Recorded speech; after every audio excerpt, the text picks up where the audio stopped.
जय भीम साथियों। अगर आप कामयाब नेता बनना चाहते हो, अगर आप सामाजिक बदलाव के लिए कार्य करना चाहते हो, अगर आप एक सफल दुखियों को न्याय दिलाने के लिए वकील बनना चाहते हो, अगर आप एक अच्छा अर्थशास्त्री आर्थिक मुक्ति आंदोलन चलाना चाहते हो, तो अवश्य सुने बाबा साहेब संपूर्ण वाङ्मय खंड 5 को। यह जो हजारों साल से मनुवाद से बहुजन समाज हार रहा है, वह इसलिए नहीं कि मनुवाद का विचार उत्कृष्ट है, बल्कि इसलिए कि बहुजन समाज स्वयं ही एक दूसरे को हराने में अवचेतन मन के साथ लगा है। बहुजन जागरूक नहीं है, होश में नहीं है, बहुजन चेतन नहीं है, अवचेतन मन से आपस में एक दूसरे की टांग खिंचाई में व्यस्त हैं। यह विचार मेरे हैं, भीम दहाड़ के हैं। अब आगे संपूर्ण वाङ्मय खंड 5 को सुनिए। 28वीं बैठक 23 सितंबर 1931। मद संख्या 1, संघीय विधान मंडल में सदस्यों की संख्या और उसका गठन। डॉक्टर अंबेडकर।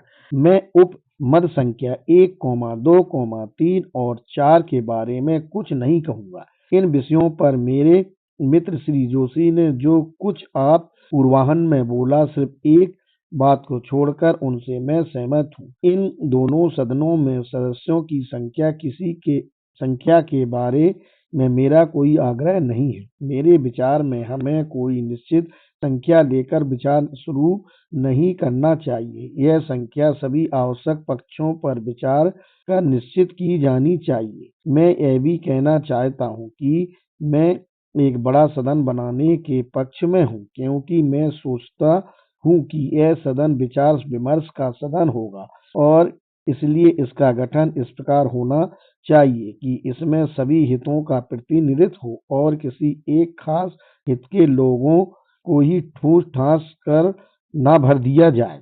एक बड़ा सदन बनाए जाने के विरोध में एक ही तर्क दिया गया है कि हमारा सदन कामकाजी सदन होना चाहिए। मैं सोचता हूँ कि इस तर्क में कुछ वजन है और सदन की कार्यकुशलता इस बात पर कम निर्भर करती है कि उसमें कितने सदस्य हैं, बल्कि इस बात पर अधिक निर्भर करती है कि उसने अपने लिए कैसे विषय और कैसी कार्य प्रणाली निश्चित की है।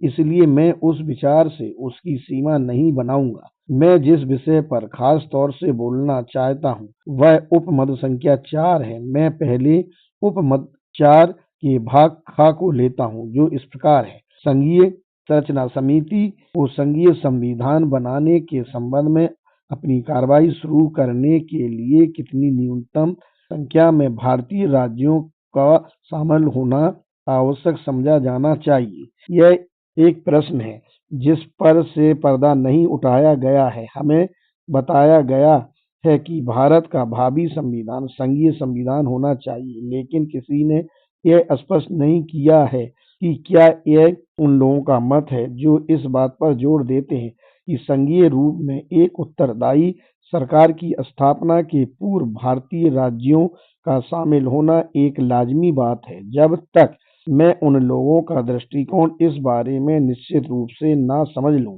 तब तक मेरे लिए इस बारे में कुछ कहना कठिन है। अगर आप चाहते हैं कि इस प्रश्न का उत्तर मैं दूं, तो मेरा उत्तर यह है कि संघीय संविधान लागू करने के लिए हमें किसी नियत संख्या में भारतीय राज्यों के शामिल होने का इंतजार नहीं करना चाहिए। मैं नहीं कह सकता कि ब्रिटिश भारत में रहने वाला कोई भी व्यक्ति उत्तरदायी सरकार की स्थापना के प्रश्न को तब तक बस्ते में बंद कर रखे रहेगा जब तक राजा महाराजा भारत की संघीय सरकार में शामिल होने का निर्णय नहीं कर लेते। इसलिए भारत में संघीय सरकार शुरू करने के बारे में जो कुछ हमें करना है वह यह है कि हम संविधान में एक धारा यह जोड़ दें कि महामहिम की सरकार अपने आदेश से नए नए राज्यों को जैसे जैसे वह शामिल होने की इच्छा करेंगे संघ में शामिल कर लिया करेगी। यह कोई नई बात नहीं है। ऐसी व्यवस्था कनाडा के संविधान में धारा 146 और 147 में और ऑस्ट्रेलिया की संविधान की धारा 121 से 124 में की हुई है। कनाडा के संविधान की धारा 146 में यह प्रावधान है कि 1867 में संघ के गठन के समय जो इकाइयां इसमें शामिल नहीं हुई थी और जो बाद में इसमें शामिल होने की इच्छुक हुई, उन्हें महामहिम की सरकार ने संविधान की इकाई के रूप में शामिल कर लिया था। मेरा ख्याल है कि अगर हम इस तरह की कोई धारा जोड़ दें तब संघीय संविधान कार्यान्वित करने का हमारा उद्देश्य पूरा हो जाता है। यह राजा महाराजाओं की स्वतंत्रता के अनुरूप रहेगा कि वे संघ में शामिल होना चाहते हैं या नहीं। अब आइए उपमद 5 के भाग का पर विचार करें। इस बारे में महाराजा बीकानेर का यह सुझाव हमें मिला है कि संघ में चाहे एक या सभी राज्य शामिल हों, उन्हें उनकी सारे मतों का अधिकार मिला होना चाहिए जो उनके लिए नियत किए गए हैं। अत्यंत विनम्रतापूर्वक मेरा निवेदन है कि मेरे ख्याल से यह प्रस्ताव एक अजीब सा प्रस्ताव है। यह एक ऐसा प्रस्ताव है जिसके बारे में मैं आदरपूर्वक यह कहूँगा कि यह एक निरर्थक प्रस्ताव है। इस प्रस्ताव के बारे में जिसे मैं असाधारण कहना चाहता हूँ, कोई औचित्य नहीं बताया गया है। इसका तात्पर्य क्या है? इसका अर्थ यह है कि अगर एक भी महाराजा संघ में शामिल होता है और विधानमंडल में भाग लेता है, तब उसका एक मत संख्या के लिए सारे राज्यों के मतों के बराबर गिना जाएगा और ब्रिटिश भारत के निवासियों को जो संघ में शामिल होंगे, ऐसा कोई भी निर्णय लेने का अधिकार नहीं होगा जिससे उन राज्यों में रहने वाले लोगों का भाग्य प्रभावित हो सके जिन्होंने इसमें शामिल होने का निर्णय नहीं किया है। यह एक अजीब एक तरफा व्यवस्था होगी। जो महाराजा इस विधानमंडल से बाहर रहता है, वह इस प्रावधान के अधीन अपना मत प्राप्त कर सकेगा और अपने पड़ोसी महाराजा या सहयोगी को उसे अंतरित भी कर सकेगा, जिससे वह महाराजा या सहयोगी ब्रिटिश भारत के भाग का फैसला कर सके। मेरा निवेदन है कि यह न्याय रहित है और इसमें कोई औचित्य नहीं है। जहाँ तक मेरा संबंध है, यह ऐसी बात है कि मैं इसकी सहमति कभी भी नहीं दे सकता। सबसे सही और उचित बात तो यह होगी कि जो भी महाराजा संघ में शामिल होने के इच्छुक हैं, उनका मतों के विशिष्ट कोटा तक सीमित रखा जाना चाहिए, जो उन्हें ऐसी व्यवस्था के अधीन निर्धारित किया जाएगा जिसका प्रस्ताव माननीय मिर्जा इस्माइल ने किया है। अगर कोई महाराजा शामिल होता है और उसका एक प्रतिनिधि होता है, तब वह एक मत देने का हकदार होगा। अगर महाराजाओं के वर्ग शामिल होते हैं और माननीय मिर्जा इस्माइल द्वारा प्रस्तावित व्यवस्था के अधीन इस वर्ग को 2 मत निर्धारित किए गए हैं, तब इस वर्ग को वर्ग के रूप में शामिल होना होगा और इसे 2 मत से ज्यादा मत देने का अधिकार नहीं होगा। बाकी व्यवस्था एक ऐसी व्यवस्था है जिसके बारे में कम से कम मैं अपनी सहमति नहीं दे सकता। 30वीं बैठक 25 सितंबर 1931। मद संख्या 4, संघ और उसकी इकाइयों के बीच वित्तीय संसाधनों का वितरण। डॉक्टर अंबेडकर। माननीय मोहम्मद शफी ने जो मुद्दा उठाया है, मैं उसे बहुत अहम मानता हूँ। आशा है कि आप मुझे इस प्रश्न पर बाद में ही चर्चा करने का मौका देंगे कि संघीय संरचना उप समिति ने विषयों को केंद्रीय और संघीय रूपों में विभाजित करने का जो सुझाव दिया है, उसे संविधान में शामिल किया जाना चाहिए। एक दूसरा सुझाव जो मैं आपके विचारार्थ प्रस्तुत करना चाहता हूँ, वह यह है कि क्या इस पर पहले विचार कर लेना और तब इसे बाद में वित्त उप समिति को भेजना उचित नहीं होगा। इस मामले पर आपको विचार करना है। मेरा ख्याल है कि यदि हम किसी निर्णय पर पहुंच जाएं तो ज्यादा अच्छा होगा, चाहे इधर या उधर, कि क्या हम संविधान में द्विभागीकरण की व्यवस्था रखें या यह अच्छा होगा कि हम इन विषयों को उप समिति को विचारार्थ सौंप दें। 34वीं बैठक 14 अक्टूबर 1931। मद संख्या 4, संघ और उसकी इकाइयों में वित्तीय संसाधनों का वितरण। संघीय वित्त उप समिति की रिपोर्ट पर बहस। डॉक्टर अंबेडकर। अध्यक्ष महोदय, हम लोगों ने वित्त उप समिति की रिपोर्ट पर बहस सुनी। जो पिछले 2 दिनों से चल रही थी। मुझे दुख है कि यह बहस बहुत कुछ नीरस और उबा देने वाली थी। इस उप समिति की सिफारिशों में से अधिकांश से मैं सहमत नहीं हूँ, इसलिए मुझे इस बहस में भाग लेना पड़ रहा है। इस उप समिति ने पहले जिस समस्या पर विचार किया है वह संघीय सरकार और उसकी इकाइयों के बीच संसाधनों का विभाजन है। उप समिति ने जो सिफारिशें की हैं उन्हें तैयार करते समय उसने संघीय सरकार और उसकी इकाइयों के बीच संसाधनों के विभाजन को लागू करने के लिए कुछ सिद्धांत तय किए हैं। इन सिद्धांतों का रिपोर्ट के पैरा 8 में उल्लेख किया गया है। इसमें यह सुझाव दिया गया है कि संघीय सरकार और उसकी इकाइयों के बीच राजस्व के आवंटन की उचित व्यवस्था यह होगी कि अप्रत्यक्ष कर संघ सरकार को और प्रत्यक्ष कर उसकी इकाइयों को दिया जाए। अब यह एक ऐसा सिद्धांत है जिसके बारे में मुझे आपत्ति है। इस बारे में मैं पहली बात तो यह कहूँगा कि यह एक ऐसा सिद्धांत है जिसका बिल्कुल भी कोई आधार नहीं है।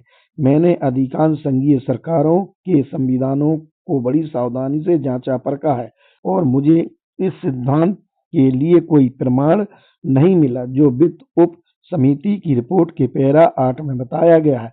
उदाहरण के लिए कनाडा के संविधान की धारा 91 और 92 को लीजिए। इसमें जो व्यवस्था बताई गई है वह यह है कि कनाडा में प्रांतीय सरकारों के लिए वे कर नियत किए गए हैं जिन्हें प्रत्यक्ष कर कहा जाता है, लेकिन केंद्रीय सरकार को अप्रत्यक्ष कर से बांध नहीं दिया गया है। वहाँ केंद्रीय सरकार को यह छूट दी रखी गई है कि वह प्रत्यक्ष कर लें या अप्रत्यक्ष कर लें। अगर आप ऑस्ट्रेलिया के संविधान की धारा 86, 69 और 90 पर विचार करें तब भी आप देखेंगे कि यही निष्कर्ष निकलता है, हालांकि उनका तरीका कुछ जुदा है। इन धाराओं में यह कहा गया है कि राज्य सीमा शुल्क और उत्पाद शुल्क नहीं लगाएंगे। निश्चय ही इससे यह निष्कर्ष नहीं निकलता है कि ऑस्ट्रेलिया में केंद्रीय सरकार भी सीमा शुल्क और उत्पाद शुल्क लगा सकती है। वहाँ भी ऑस्ट्रेलिया में केंद्रीय सरकार की प्रत्यक्ष कर लगाने की छूट बरकरार रखी गई है। उप समिति ने इस बात का उल्लेख किया है कि उसने अपनी रिपोर्ट के पैरा 8 में जिस व्यवस्था का वर्णन किया है वह व्यवस्था अमेरिका में वहाँ के संविधान में 16वें संशोधन तक विद्यमान थी जो 1913 में पारित किया गया था। मैं निवेदन करना चाहता हूँ कि यहाँ गलती की हुई। अमेरिका के संविधान में शुरू से ही अमेरिका में प्रत्यक्ष कर लगाने के बारे में केंद्रीय सरकार की शक्ति पर कभी भी कोई पाबंदी नहीं लगाई गई। अगर आप अमेरिका के संविधान के अनुच्छेद 1 की धारा 2 को देखें तब आपको वहां इस बात का स्पष्ट प्रावधान मिलेगा कि अमेरिका में केंद्रीय सरकार को प्रत्यक्ष कर लगाने की पूरी छूट है। अगर अमेरिका में केंद्रीय सरकार की सत्ता पर कोई पाबंदी लगाई गई है तो वह यह है कि अगर प्रत्यक्ष कर लगाए ही जाते हैं तब उससे प्राप्त राजस्व विभिन्न राज्यों में वहाँ की जनसंख्या के अनुपात में विनियोजित कर दिए जाएंगे। 1931 के संशोधन में सिर्फ यही प्रावधान किया गया कि केंद्रीय सरकार पर प्रत्यक्ष कर संबंधी यह पाबंदी अर्थात जनसंख्या के अनुपात में नियोजन किया जाना समाप्त कर दिया गया, लेकिन प्रत्यक्ष कर का यह अधिकार शुरू से ही बना रहा। यही नहीं, अमेरिका ने प्रत्यक्ष कर 1864 में और 1894 में भी लगाया था। तब केंद्रीय सरकार पूरी तरह से अप्रत्यक्ष साधनों पर निर्भर थी और कैंटोनों को प्रत्यक्ष कर लगाने का अधिकार था। मैं इस बात की कल्पना नहीं करूंगा कि इस समिति का कोई सदस्य भारतीय संघ राज्यों के लिए स्विट्जरलैंड के अनुभव से कोई सीख उद्धृत करने का साहस भी करेगा। इस तरह की तुलना से कोई लाभ नहीं होगा। यह तुलना तो पनीर के साथ सफेद खड़िया मिट्टी के ढेले की तुलना करना जैसा होगा।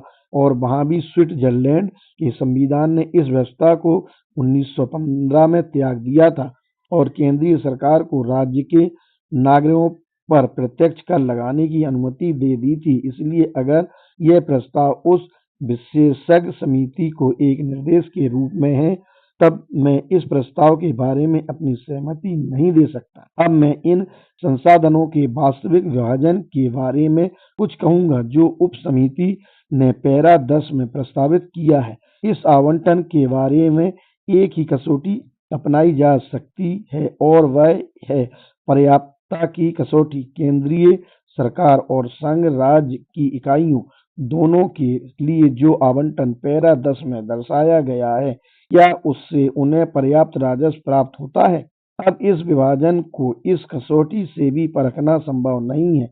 मैं उप समिति की कोई अवमानना नहीं कर रहा हूँ, किंतु यह कहना चाहता हूँ कि इस रिपोर्ट में आवश्यक बजट अनुमान नहीं दिए गए हैं जिसके आधार पर कोई यह पूर्वानुमान कर सके कि यह आवंटन पर्याप्त है अथवा नहीं। यह विभाजन इस अनुमान पर आधारित हुआ लगता है कि कल्याणकारी कार्यों का संबंध अधिकतर प्रांतीय होता है, इसलिए प्रांतों को राजस्व के ऐसे संसाधन प्राप्त होने चाहिए जिनमें निरंतर विस्तार होता रहे।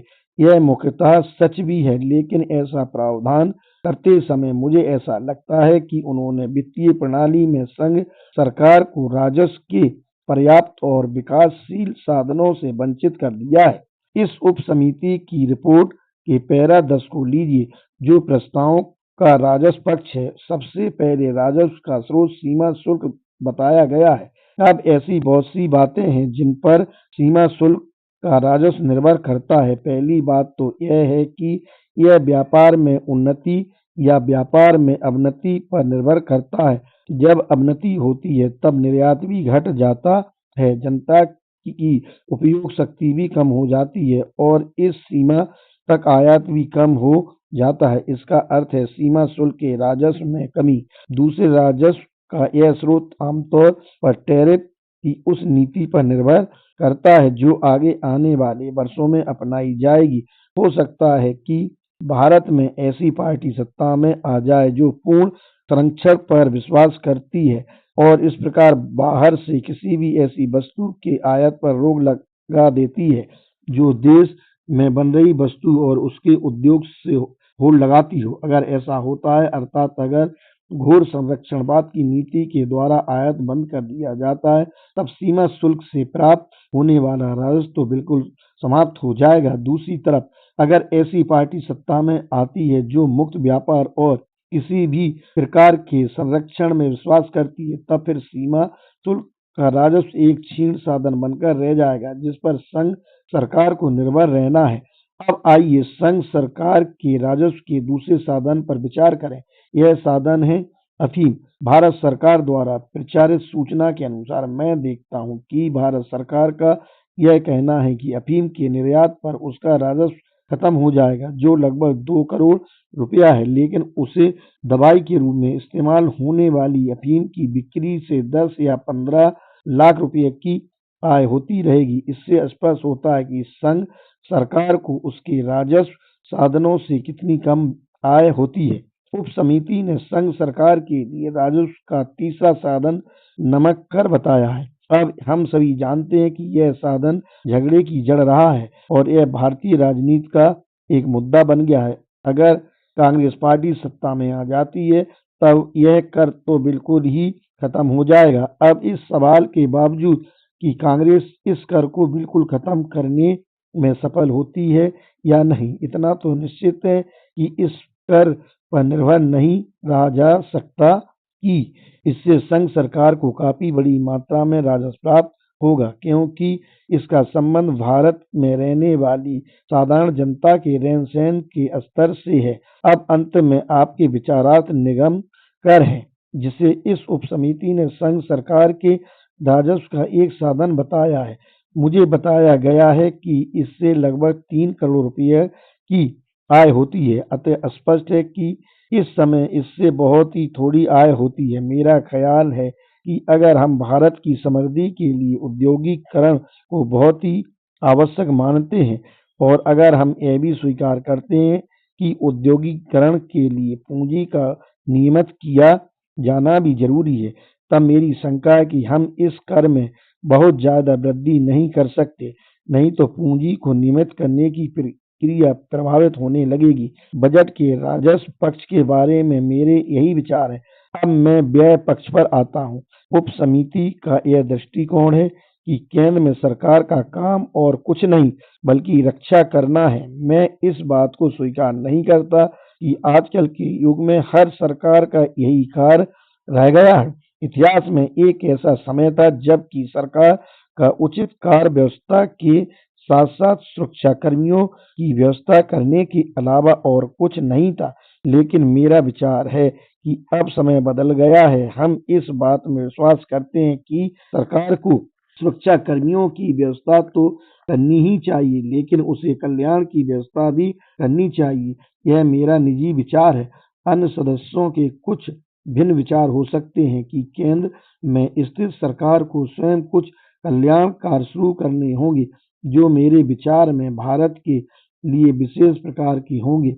मैं सोचता हूँ और मैं इसका प्रस्ताव अन्यत्र भी करूँगा कि केंद्र में स्थित सरकार को उन लोगों के लिए जिन्हें हम दलित वर्ग कहते हैं, सुरक्षा और सहायता करने का उत्तरदायित्व लेना चाहिए। मैं चाहता हूँ कि दलित वर्ग की समस्या और छुआछूत दूर करने की समस्या पर अब सिर्फ स्थानीय या प्रांतीय समस्या के रूप में विचार न किया जाए। मैं चाहता हूँ कि इस समस्या को राष्ट्रीय समस्या समझा जाए, जिसके बारे में सारा भारत चिंतित है।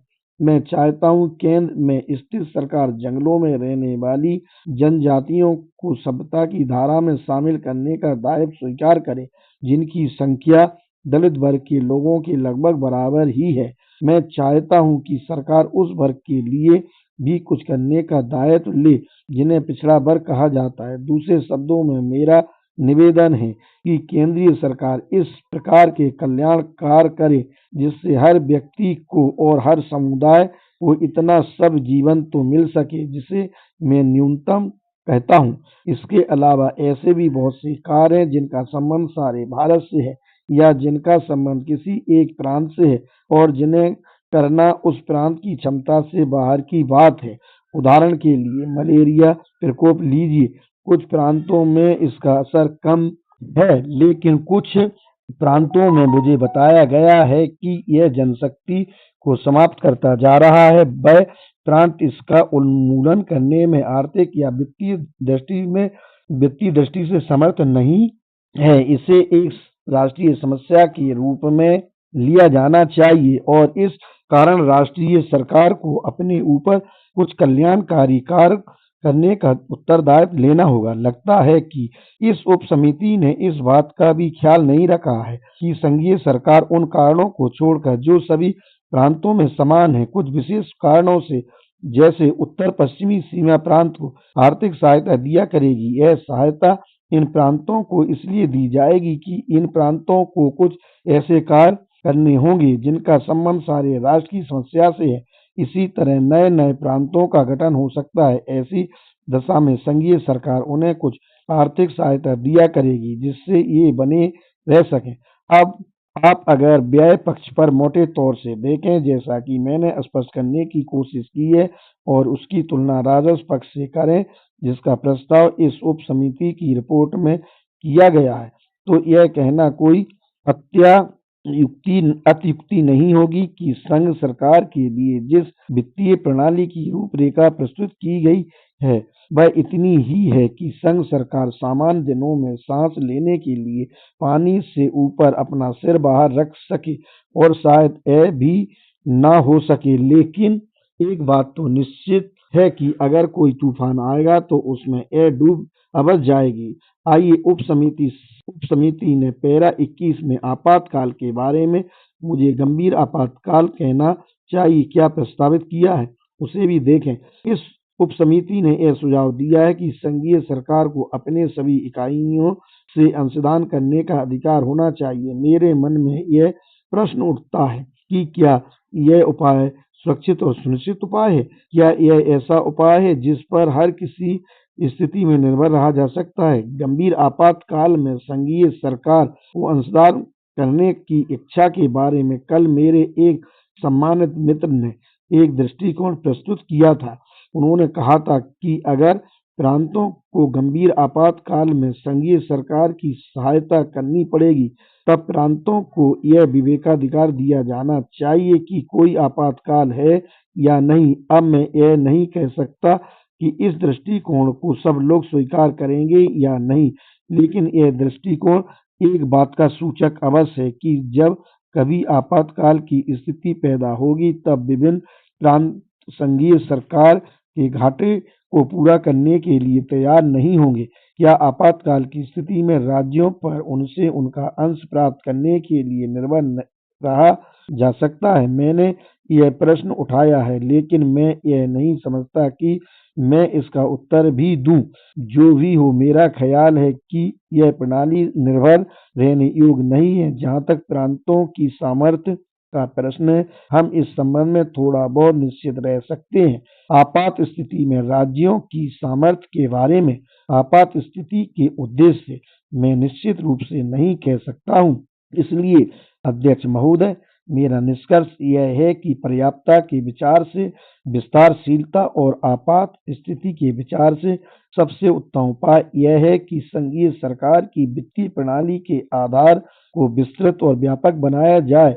इसलिए मेरा प्रस्ताव यह है कि संघीय सरकार और प्रांतीय सरकारें दोनों के लिए आयकर राजस्व का एक समान स्रोत समझा जाए, जिससे प्रत्येक सरकार को जब कभी कोई आवश्यकता हो उस प्रकार के अंशदान पर निर्भर रहे, बगैर जिनका उल्लेख पैरा 21 में किया गया है, इस स्रोत का उपयोग करने का अधिकार रहे।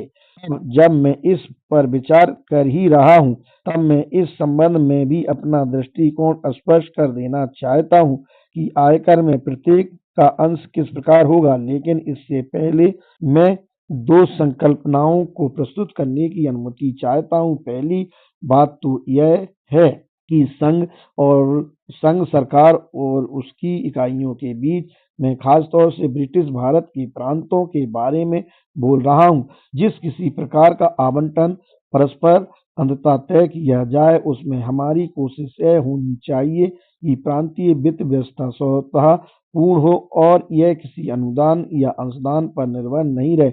दूसरा, हम प्रांतीय वित्त व्यवस्था इस प्रकार की बनाएं कि यह उस उत्तरदायित्व की भावना की विरोधी नहीं हो जो प्रत्येक कार्यकारिणी में विधान मंडल के प्रति होनी चाहिए।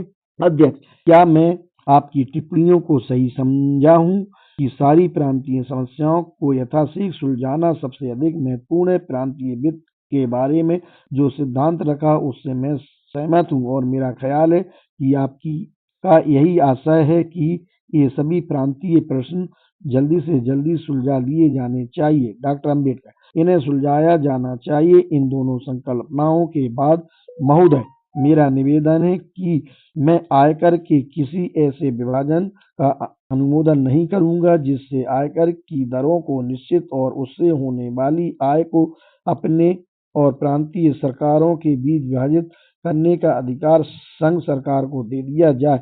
मैं चाहता हूं कि कराधान के आधार को आवंटित किया जाए, एक आधार संघीय सरकार को तो दूसरा आधार प्रांतीय सरकार को दिया जाए। मैं चाहता हूं कि कराधान जांच समिति द्वारा प्रस्तावित प्रणाली को लागू किया जाए। जहां तक आयकर के विभाजन का संबंध है, मैं चाहता हूं कि व्यक्तिगत आय प्रांतों को और शेष आय संघीय सरकार को आवंटित की जाए। मैं यह भी चाहता हूं कि व्यक्तिगत आय पर कर की दर संघीय सरकार के द्वारा निश्चित न की जाकर हर प्रांत के द्वारा अपनी अपनी आवश्यकता के अनुसार निश्चित की जाए। 35वीं बैठक 15 अक्टूबर 1931, मत संख्या 4, संघ और उसकी इकाइयों के बीच वित्तीय संसाधनों का विभाजन, संघीय वित्त उप समिति की रिपोर्ट पर बहस। डॉक्टर अम्बेडकर, अध्यक्ष महोदय, कल मैंने आपका ध्यान इस तथ्य की ओर आकर्षित किया था कि वित्तीय समिति ने संघ सरकार के लिए जो वित्तीय प्रणाली प्रस्तावित की है वह मुझे अपर्याप्त और अविकासशील लगती है। यह उस भार के अनुरूप नहीं है जो किसी आपात स्थिति के उत्पन्न होने पर संघ की सरकार पर पड़ सकता है, और इसलिए दोनों सरकारों के लिए आयकर को आय का एक समान स्रोत बनाकर उप समिति द्वारा राजस्व के प्रस्तावित आवंटन में परिवर्तन किया जाना चाहिए। मैंने यह भी कहा था कि संसाधनों का आवंटन करते समय दो संकल्पनाओं को ध्यान में रखा जाना चाहिए। पहली संकल्पना यह है कि वित्तीय व्यवस्था चाहे वह संघीय हो चाहे प्रांतीय स्वायत्त और आत्मनिर्भर होनी चाहिए। दूसरा यह कि ऐसी नहीं होनी चाहिए जिससे कार्यकारिणी में उत्तरदायित्व की वह भावना कम हो जाए जो उसकी विधानमंडल के प्रति होनी चाहिए। इससे स्पष्ट है कि जो आर्थिक सहायता या अंशदान स्वायत्तपूर्ण और आत्मनिर्भर वित्त व्यवस्था के अनुरूप नहीं है उससे कार्यकारिणी में विधानमंडल के प्रति उत्तरदायित्व की भावना को क्षति पहुंचेगी और उससे विधानमंडल कार्यकारिणी के प्रति उदासीन हो जाएगा। पूर्ति को आश्रित करने की शक्ति और बाहर से प्राप्त पूर्ति के विनियोजन को अस्वीकृत करने की शक्ति का होना कार्यकारिणी को नियंत्रित करने और उसे विधानमंडल की इच्छा के अनुरूप ढालने के लिए समान रूप से प्रभावी नहीं है। इस दृष्टिकोण से राजस्व के साधनों को विभाजित करने की समस्या अत्यंत महत्वपूर्ण हो जाती है। आप उन्हें इस प्रकार विभाजित कर सकते हैं कि इससे संघ और प्रांत दोनों की वित्त व्यवस्था स्वायत्तपूर्ण और आत्मनिर्भर बन जाए, या आप इसे इस प्रकार विभाजित कर सकते हैं कि इसके विभाजन के बाद जो वित्त व्यवस्था बने वह आर्थिक सहायता और अंशदानों के द्वारा समायोजन किए बगैर स्वायत्तपूर्ण न हो और आत्मनिर्भर न बन सके। आयकर पर विचार करने पर उसे राजस्व के एक संयुक्त साधन बनाए जाने का सुझाव देते समय मेरे ध्यान में यही बातें रही थी। आयकर को राजस्व का संयुक्त साधन बनाने के दो उपाय हैं। पहला, जिसे आप साधन का पृथक्करण और आय का विभाजन कह सकते हैं, और दूसरा साधनों का आवंटन या बंटवारा और आय का विभाजन। पहले उपाय में दर निश्चित करने का अधिकार इन दोनों पक्ष में से केवल एक पक्ष का होगा और यह काम स्वभावतः संघीय सरकार का ही होगा। प्रांतों का काम और कुछ नहीं केवल कर से होने वाली आय में से सिर्फ अपना अंश प्राप्त करने का अधिकार होगा। दूसरे उपाय के अधीन दोनों को अपने अपने यहाँ आयकर की दरों को निश्चित करने का अधिकार होगा। एक प्रांत आयकर की अपनी दरें निश्चित करेगा जो उसी प्रांत में लागू होंगी। संघ आयकर की अपनी दर निश्चित करेगा जो संघ की सभी इकाइयों में लागू होगी। इस बारे में कि आयकर निश्चित करने और उसे वसूल करने के लिए संघीय सरकार का प्रशासन बना रहे, मेरा विचार है कि राजस्व के आवंटन के लिए दूसरा उपाय अपनाया जाना चाहिए। यह उस प्रणाली से बहुत ज्यादा भिन्न नहीं होगी जो फ्रांस, बेल्जियम और अन्य यूरोपीय देशों में प्रचलित है। इस योजना के तहत आयकर की दो दरें होंगी। नंबर 1, संघीय दर जो संघीय सरकार द्वारा उसकी अपनी आवश्यकता के अनुसार निश्चित की जाएगी, और नंबर 2, प्रांतीय दर जिसे प्रांत समय समय पर अपनी अपनी वित्तीय आवश्यकता के अनुसार निश्चित किया करेंगे।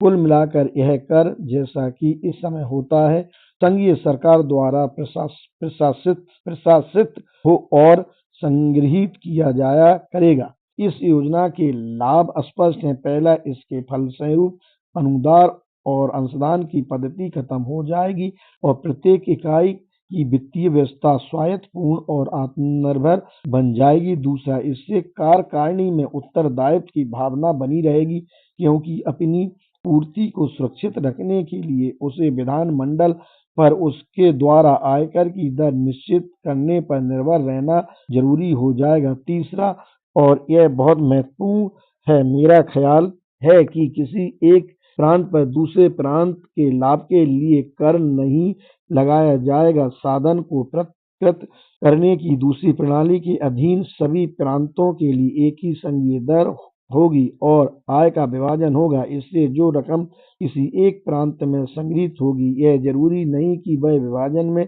उसके अंश के बराबर ही हो। कुछ प्रांत ज्यादा दे रहे होंगे और कम प्राप्त कर रहे होंगे।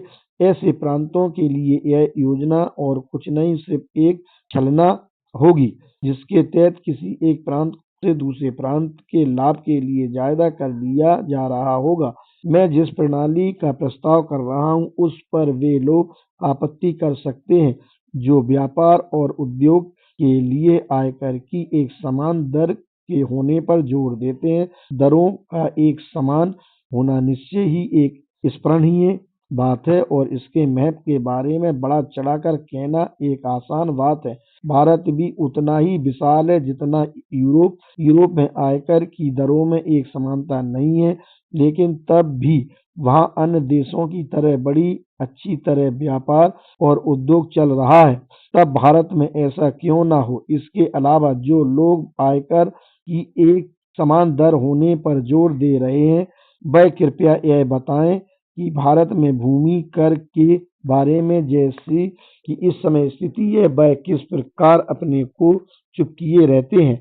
इस बारे में कोई एक समानता नहीं है, बल्कि भूमि कर की ये दरें इतनी ऊंची नीची हैं कि उन्हें देखकर बेहद हैरानी होती है।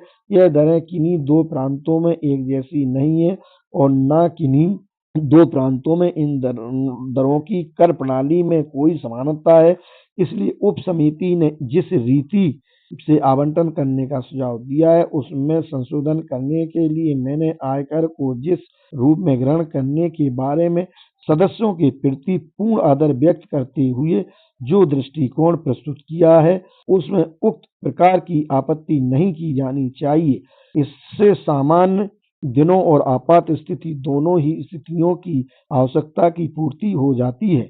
मैंने कल एक बात कही थी, मैं अपने उस कथन को वापस लेता हूँ। मैंने कहा था कि मेरी योजना वही है जो कराधान जांच समिति ने प्रस्तावित की थी। ऐसा एक गलती के कारण भूल से हो गया। यह गलती मेरी टिप्पणियों में थी जिन्हें मैंने बहस के लिए तैयार किया था। मुझे यह कहना चाहिए था कि उन्होंने इस पर विचार किया था, उन्होंने इसका सुझाव नहीं दिया था, हालांकि उन्हें इस बारे में कोई आपत्ति नहीं थी। अगला विषय उप समिति की रिपोर्ट का पैरा 12 है, जिसमें कराधान की शेष शक्तियों पर विचार किया गया है। उप समिति ने यह अनुमान कर लिया है कि निर्णय इन शक्तियों को प्रांतों में निहित कर दिए जाने के पक्ष में होगा। इस आधार पर वह इस निर्णय पर पहुंची कि अनिर्धारित करों के लगाने की शक्ति इकाइयों के हाथों में होनी चाहिए। उप समिति ने इसके लिए कोई कारण नहीं बताया है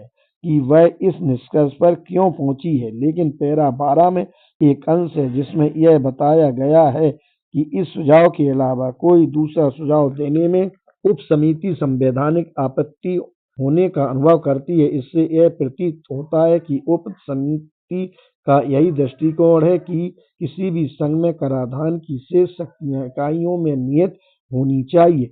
अब मेरा निवेदन है कि यह जरूरी नहीं कि संघ बनने के कारण ऐसा ही होता है। अगर आप कनाडा के संविधान की धारा 91 पैरा 3 को देखें कि कनाडा में जिसके संविधान को सभी संघीय संविधान के रूप में स्वीकार करते हैं, वहाँ की केंद्रीय सरकार को कराधान संबंधी जो शक्तियां दी गई हैं, उन्हें किसी ऐसे परंतुक से सीमित नहीं कर दिया गया है जिसे उप समिति ने अपनी सिफारिशों में शामिल किया है। मैंने जिस अंश का अभी उल्लेख किया है, उसमें हर तरह की संभावित व्यापकता है। इस अंश में केंद्रीय सरकार को कराधान के मामले में पूरी की पूरी और असीमित शक्ति प्रदान की गई है, जितनी कि किसी केंद्रीय सरकार को दी जा सकती है। लेकिन शायद आप यह कह सकते हैं कि मैंने आपके सम्मुख एक गलत उदाहरण दिया, क्योंकि कनाडा के संविधान के तहत शेष शक्तियां इकाइयों में निहित न होकर वहाँ की केंद्रीय सरकार में निहित हैं। मैं आपको एक दूसरा उदाहरण देता हूँ जहाँ शेष शक्तियां इकाइयों में निहित हैं। यह है ऑस्ट्रेलिया का संविधान। यहाँ कराधान की शेष शक्तियां इकाइयों को नहीं दी गई हैं, बल्कि वे संघीय सरकार के लिए छोड़ दी गई हैं। ऑस्ट्रेलिया के संविधान की धारा 51 पैरा 2 में कहा गया है कि कराधान की शक्ति केंद्रीय सरकार में निहित होगी, बशर्ते यह विभिन्न राज्यों में या राज्यों के भागों में भेद करने के लिए नहीं होगी। अब इससे स्पष्ट और क्या कहा जा सकता है? यहाँ तक कहा गया है कि यह शक्ति इतनी ज्यादा व्यापक है कि ऑस्ट्रेलिया की संघीय सरकार के बारे में यह कहा जा सकता है कि इससे उसके हाथों में राज्यों की कराधान प्रणाली को नियंत्रित करने की शक्ति मिल गई है। यहाँ मैं मूर ने कॉमनवेल्थ और ऑस्ट्रेलिया प्रथम संस्करण नामक पुस्तक में जो टिप्पणी लिखी है, उसमें से अंश की ओर आपका ध्यान आकर्षित करता हूँ, जिसमें इस विषय का विवेचन किया गया है। ऑस्ट्रेलिया संघ को कराधान के बारे में कितनी अधिक शक्ति दी गई है, उसके बारे में वह लिखते हैं, यह देखा गया है कि कॉमनवेल्थ की स्थापना के बाद राज्यों पर पाबंदी लग गई है कि वह कॉमनवेल्थ की संपत्ति पर कोई कर नहीं लगाएंगे। शायद यह कॉमनवेल्थ की भावना के हित में है और इसलिए कि एक समान सीमा शुल्क लेने से वह कोई अन्य सीमा शुल्क या उत्पाद शुल्क नहीं लगाएंगे और न ही अंतर्जातीय व्यापार, वाणिज्य या आवागमन पर कोई अन्य कर लगाएंगे। इसके अलावा अन्य राज्यों में ब्रिटिश लोगों के साथ जो भेदभाव होता था वह रद्द हो जाता है। इसके बाद जो कुछ लिखा गया है वह बहुत महत्वपूर्ण है। अंततः यह बताया गया है कि कराधान के बारे में कॉमनवेल्थ की कानून बनाने की शक्ति होने से राज्यों के कराधान को नियंत्रित करने के लिए बहुत ही व्यापक अधिकार मिल जाते हैं। यह एक ऐसा संविधान है जहाँ शेष शक्तियाँ राज्यों में निहित हैं, लेकिन वित्तीय मामलों में शेष शक्तियाँ राज्यों में नहीं बल्कि संघीय सरकार में निहित है। अमेरिका के संविधान के अनुच्छेद 1 को लीजिए, यहाँ पर भी कानून बनाने की शेष शक्तियाँ राज्यों में निहित है, संघीय सरकार में निहित नहीं है। फिर भी अमेरिका के संविधान के अनुच्छेद 1 की धारा 8 में यह प्रावधान है, कांग्रेस को कर, शुल्क, महसूल और उत्पाद शुल्क लगाने व वसूल करने, ऋण चुकाने, अमेरिका की सामान्य सुरक्षा और कल्याण की व्यवस्था करने का अधिकार होगा। लेकिन यह सभी शुल्क, महसूल और उत्पाद शुल्क सारे अमेरिका में एक समान होंगे। यहाँ पर भी आपको ऐसी कोई बात नहीं मिलती कि अमेरिका में केंद्रीय सरकार की कराधान संबंधी शक्ति पर कोई भी अंकुश लगाया गया है। इसलिए जहाँ तक संवैधानिक कानून का संबंध है, उप समिति ने जिस तरह की सिफारिश की है उसके लिए कोई ठोस कारण नहीं मिलता। मैं यह भी निवेदन करना चाहता हूँ कि यह प्रश्न एक बिल्कुल बनावटी प्रश्न है जो किसी भी देश में नहीं उठा है कि कराधान की शेष शक्तियाँ संघीय सरकार में नियत होनी चाहिए या ये शेष शक्तियाँ प्रांतों में नियत होनी चाहिए।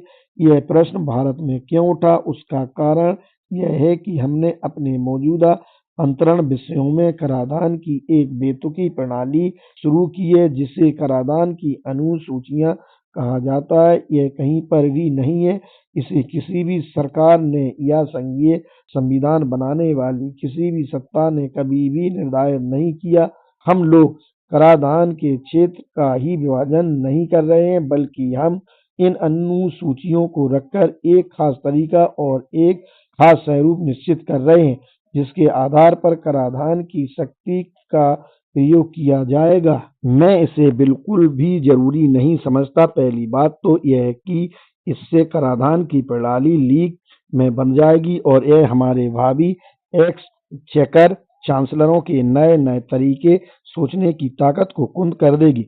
मेरा ख्याल है कि कोई भी एक्सचेकर चांसलर ऐसी वित्तीय प्रणाली की व्यवस्था करने का दायित्व लेना स्वीकार नहीं करेगा जिसमें कराधान संबंधी उसकी शक्तियों के बारे में ही नहीं बल्कि किसी खास कर को लगाने की इच्छा के संबंध में उसका विवेकाधिकार सीमित रहेगा। इसलिए मेरा विचार है कि हम अपने संविधान में से इन अनुसूचियों को बिल्कुल निकाल दें और कराधान के क्षेत्र का उस रीति से विभाजन करें जैसा कि अन्य संघीय देशों में किया जाता है, अर्थात प्रांतीय सरकारों पर एक साधारण सी पाबंदी लगी होती है कि संघीय सरकार जो भी सीमा शुल्क या उत्पाद शुल्क लगाना चाहेगी, प्रांतीय सरकारें उस कर राशि का उपयोग नहीं करेंगी और बाकी कर राशि दोनों सरकारें जिस प्रकार चाहेंगी आपस में विभाजित कर लेंगी। मेरा कहना है कि अन्य संघीय देशों में ठीक नहीं किया गया है। इसलिए मेरा विचार है कि हमें अपने संविधान में कराधान की शेष शक्तियों वाले इस सिद्धांत को शामिल करने की कोई जरूरत नहीं है। अब मैं संघीय वित्त में राज्यों की स्थिति पर कुछ कहना चाहता हूँ। जब मैंने उप समिति की रिपोर्ट में इस पक्ष को पढ़ा, तब मैंने सहज ही यह देखने की कोशिश की कि संघीय सरकार को अपने वित्तीय संसाधनों में शामिल करने के लिए राज्यों से राजस्व की कौन सी मद प्राप्त हुई है। मैं देखता हूँ कि राज्यों द्वारा कोई भी अतिरिक्त संसाधन संघीय सरकार को नहीं दिया गया है।